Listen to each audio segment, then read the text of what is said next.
নমস্কার আমার জুনিয়র ভাই বোনেরা এবং হোমিও প্রেমিক বন্ধুরা যারা আমাকে দেশ এবং দেশের বাইরে থেকে প্রতিদিনের মতো বিভিন্ন কেসগুলো দেখে থাকেন এবং সফল কেসগুলো দেখে থাকেন এবং যাদের মনোবল বাড়ে আমার কেসের মাধ্যমে। তো এবং জনসাধারণ যারা আছেন তারাও আমার কেসগুলি দেখে তাদের মনোবল বাড়ে। তো হোমিওপ্যাথি সফলতার দিকে যাচ্ছে এবং হোমিওপ্যাথিতে ক্লাসিক্যাল উপায়ে সিঙ্গেল মেডিসিন খাইলে রোগী অবশ্যই ভালো হয়। আজকে 3 জানুয়ারি 2024 আমার বৌদিকে আমি রিউমেক্স 0/1 0/2 কেন দিয়েছি আমি পুরোপুরি ব্যাখ্যা দিচ্ছি না, সময়ের ব্যস্ততায় আমি অল্প কয়েকটা কথা বলবো। আমার বৌদির সমস্যাগুলো আপনারা দেখে নেবেন। তো আমরা বৌদির সাথে কথা বলি।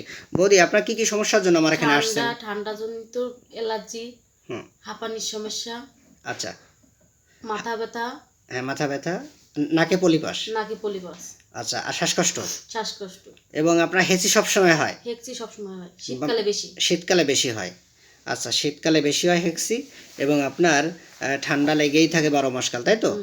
তো আমার বৌদির এই সমস্যা কখন হয়? বিকাল কয়টা থেকে কয়টা বললে? বিকাল 4টা থেকে যত সময় রাত্রি ঘুমাবো না তত সময় হয়। বন্ধুরা, বিকালে সমস্যা বাড়ে। আমাদের রেপার্টরিতে কিন্তু ফার্স্ট গ্রেডে আছে এবং লাইকোপোডিয়ামকে পাবেন, আরও অন্যান্য মেডিসিনকেও কিন্তু বন্ধুরা আপনারা পাবেন। কিন্তু আমি কিন্তু বৌদিকে প্রথম লাইকোপোডিয়াম দিই। তো বৌদির গাড়িতে যদি চড়েন, গাড়িতে চড়ার পরে যদি একটু ঠান্ডা বাতাস লাগে তাহলে কি কাশিটা বাড়ে কি না? বাড়ে।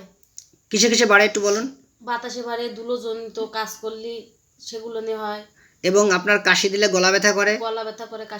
কাশি দিলে কাশির সাথে প্রস্রাব বেরোয় যায়। এবং আপনার অনেক সূচিবায়ুগ্রস্ত, আপনি পরিষ্কার পরিচ্ছন্ন থাকেন সবসময়, তাই তো? এগুলোই তো। এবং ব্লাডে কোনো সমস্যা নেই, কিন্তু সাদা স্রাব আছে। সাদা স্রাব যেখানে লাগে সেখানে চুলকায়। বন্ধুরা, এই অল্প কয়েকটা কথার উপর আমি আমার বৌদিকে ওষুধ দিয়ে শর্টে আমি কেস টেকিং করে দেখালাম। আমি আশা করি আমার রোগী ভালো হবে আর ভালো কেসটি আপনাদের শেয়ার করব। তো বৌদি, আপনার এই কেসটি যদি আমার জনসাধারণ এবং জুনিয়র ভাই বোনেরা দেখে তাদের মনোবল বাড়ে, এতে আপনার কোনো সমস্যা আছে? সমস্যা নেই তো? ঠিক আছে। বৌদির বাড়ি এলো আপনার? ঠিক আছে বৌদি, ধন্যবাদ। আপনার এই কেসটি জনসাধারণ দেখলে আপনার সমস্যা নেই তো? ঠিক আছে। বৌদি অনেক সম্মানী ব্যক্তি, তাই ওনার আমি ছবিটা দেখালাম না।